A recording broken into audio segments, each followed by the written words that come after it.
Getting around town on a bicycle or pedicab is fast, efficient, and environmentally friendly.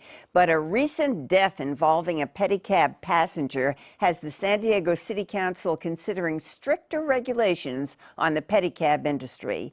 KPBS reporter Sharon Heilbrunn brings us the story.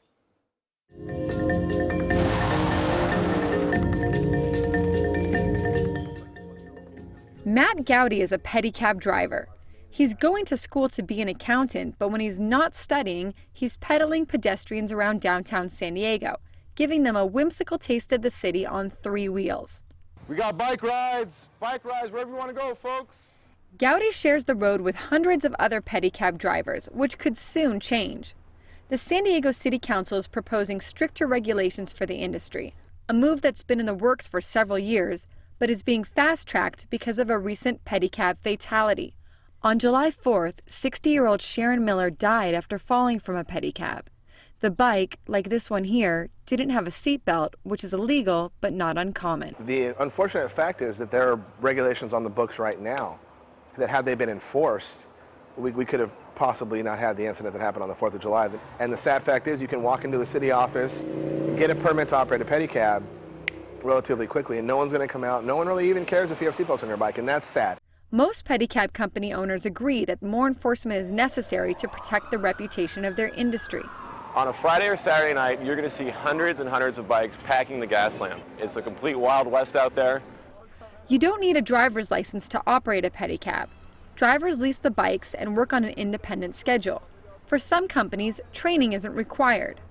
The new regulations would limit the amount of pedicabs allowed on the street and ban them from areas where the speed limit is above 25 miles an hour. But the problem, Atkins says, isn't the pedicabs, it's the drivers. The police don't have the resources to babysit a bunch of brand new unqualified pedicab drivers. In the summertime, the business goes from 100 drivers to 600 drivers in a month, and most of them don't have proper driving training, much less English skills. The San Diego City Council is expected to vote on the new regulations in mid-August. We wanted to know, do you feel that the city needs to impose more regulations on the pedicab industry? I do think that there should be more regulations on the pedicabs. I've ridden in one before, and one of the drivers was very erratic.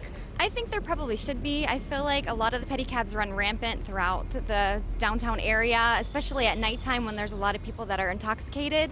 Maybe if there's some kind of seatbelt or any stricter rules for them to abide by as they ride you around.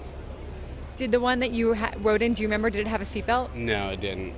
Now, the city of San Diego could seek legislation in Sacramento that would require pedicab operators to have a valid California driver's license, which could really change the way the industry is run in San Diego.